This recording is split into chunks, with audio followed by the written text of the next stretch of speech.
Hello guys, welcome back to the channel. Of course, one channel where we talk about football, particularly as it concerns the Premier League. I hope you had a very great weekend. Well, I know that for Manchester United fans all over the world, for there are millions of fans all over the world, it was a particularly interesting weekend. And why was it interesting? It was interesting, of course, because of that very crucial encounter between Manchester United club rather, and Liverpool. Of course, we saw that match, a very strong encounter on Sunday, and then we saw how it ended 2-1 in favor of Manchester United.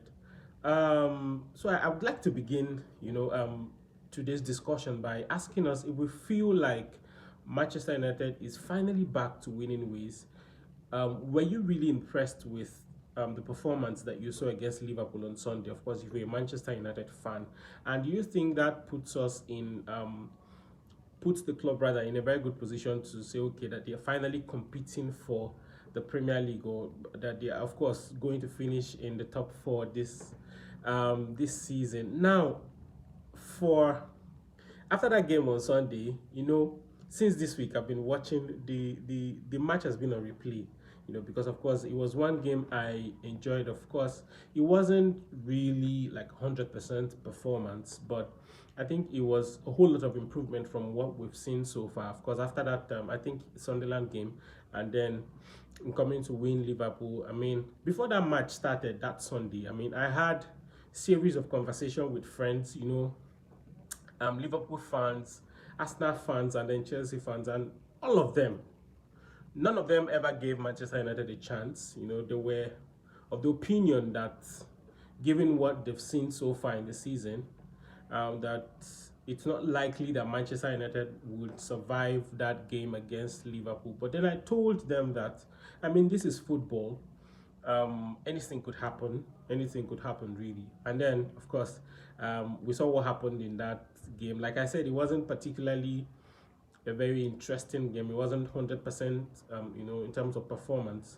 It wasn't the best that the players could give. I know, with time we're going to see them in much better shape than we saw against Liverpool. But I mean, it was a much deserved and well-deserved win, if you ask me.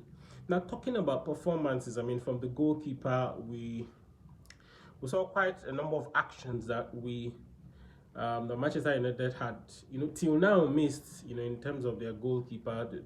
We saw a goalkeeper who was, who dominated, his position, and there was something he said. I think it was after that match. He said that, of course, he had discovered that Liverpool was a side that loves to press, and so it quickly occurred to him that he didn't need to start playing from the back. All right, so that tells you that this guy, that's talking about Lemons, right? I believe I got it correctly. That tells you that he's a very brilliant goalkeeper. If you discover that a particular system is not working, you very quickly switch. That's how you know a goalkeeper who is really experienced and someone who is really committed to. Yeah. So in terms of performance, I mean, he was really dominant in that match. And then, of course, Manchester United's defense. Yeah, usually you would get pockets of mistakes here and there, like that Cody Gakpo goal. It was the defenders were not really concentrated, and that was why he could score that goal. And then the goalkeeper was completely helpless. It wasn't his fault at all. But altogether, I think the defenders really brought in their A game to that match. But of course, there's a lot that remains to that could be learned and that could be improved upon on the part of the defenders. And then midfield wise, I think Bruno Fernandes, I think Casemiro, and then so they were impressive, if you ask me.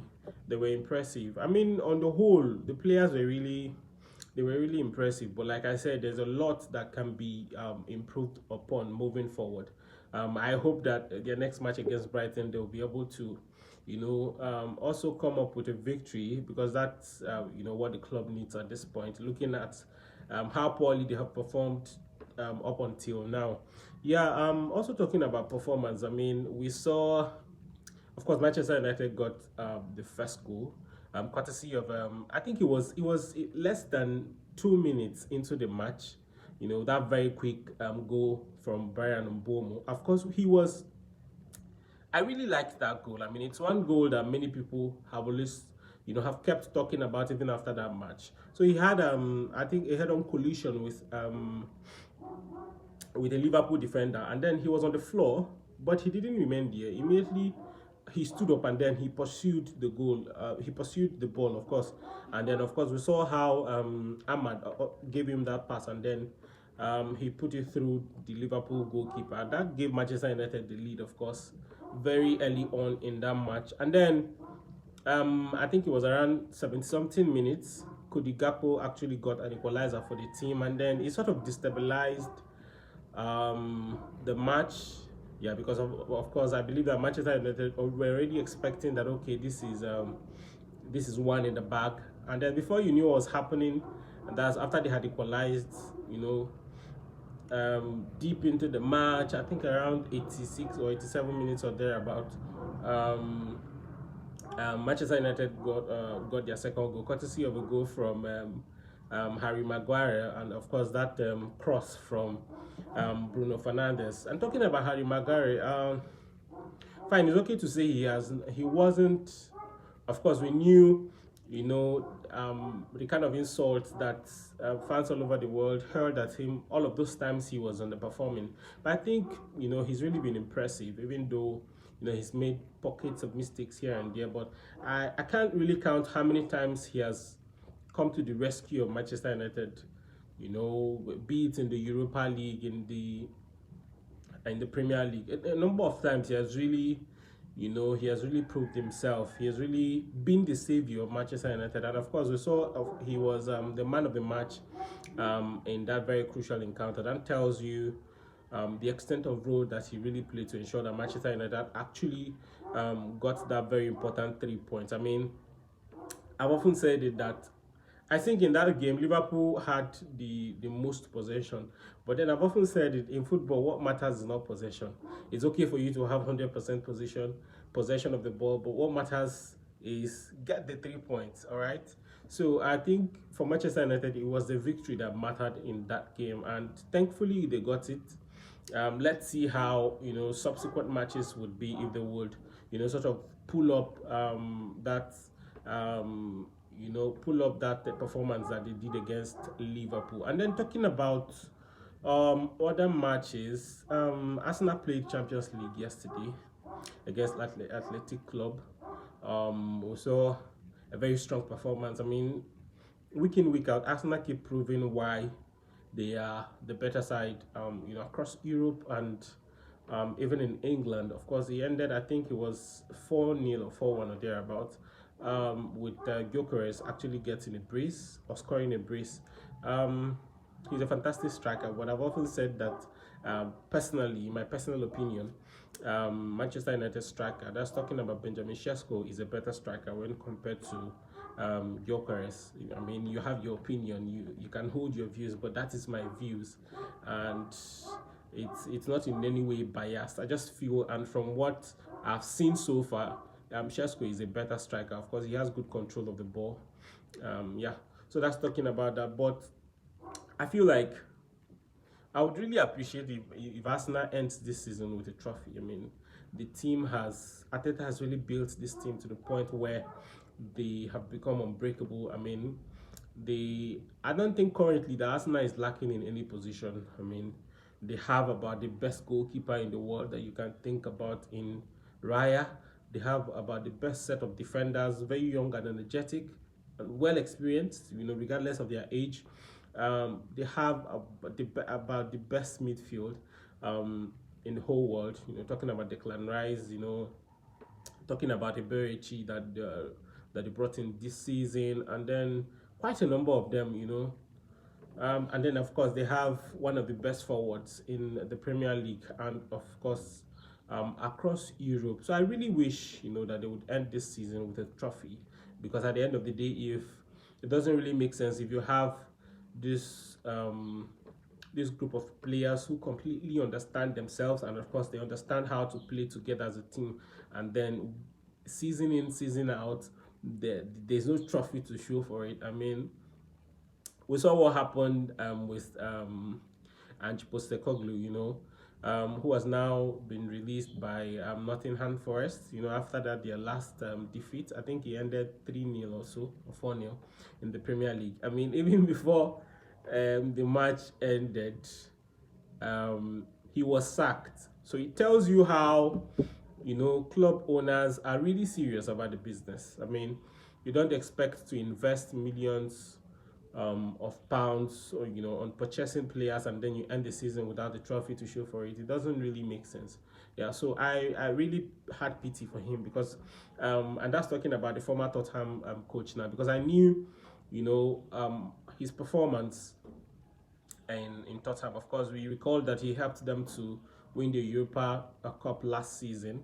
So I really felt for him when, immediately the game ended. It was announced, there was an official club statement that they were letting him go, because I think out of 8 matches he had lost, or he and the team had lost 6 and drawn 2. It was a very poor performance, but like I said, it tells you how much that club owners and club management really expect from the coach. Most of the times, they don't point accusing fingers on the players, even though I feel like sometimes it should really be balanced, because you could have a coach who is performing well and then a crop of players who are deliberately deciding not to put in the work. All right. But I wish him well, of course, because I believe he's one of the best coaches you can have, or you have currently, across Europe. Yeah, but I mean, Arteta, Arsenal has really given Arteta a lot of time, and he keeps showing why he deserves even more time. If you ask me, I know that sounds very funny, because I know many of you would say, "Come on, how many years now?" There's really no trophy to show for it, but I mean, he keeps building a strong team, and hopefully, I believe strongly that with what we've seen so far this season, I mean, they're on top of the table and they're doing well in the Champions League. With what we've seen, I strongly believe that the club would win the trophy this season. Yeah, so forget that I'm laughing, but I really do hope they would win a trophy, because they deserve to win a trophy. And we'll see how the rest of the season goes. So as usual, I would want you to drop your comments in the comment section. Of course, we recall Man City also won their match during the weekend, and of course other clubs like Chelsea also won their match during the weekend. So just drop your comments on the comment section. Talking about Manchester United, what was your impression about their performance against Liverpool? Did you expect a win? Like I told you, I spoke with many people who said they were not expecting Manchester United to come up with a victory. But of course, we saw, what happened. I particularly liked the fact that these players were really aggressive. Of course, you saw how 2, 3 of them always went for the ball whenever they lost it. So that's the kind of mentality that we expect from the players moving forward, and not this whole inconsistency of one win and then one draw and then one loss. It doesn't make sense. So it's possible for them to be consistent, in winning matches. So just drop your comments on the comment section. What was your impression from the match? And do you think that Manchester United is finally back to winning ways? Do you see them finishing in the top 4? Do you see them winning Premier League? Because I heard that there were some predictions in some quarters that they were going to win the Premier League this season. As much as that sounds very funny, it's still very much possible. This is football, and I mean, you never know. So just drop your comments on the comment section about what you felt about that match, and where you see Manchester United at the end of the season. Thank you very much, as always, for watching. Bye for now.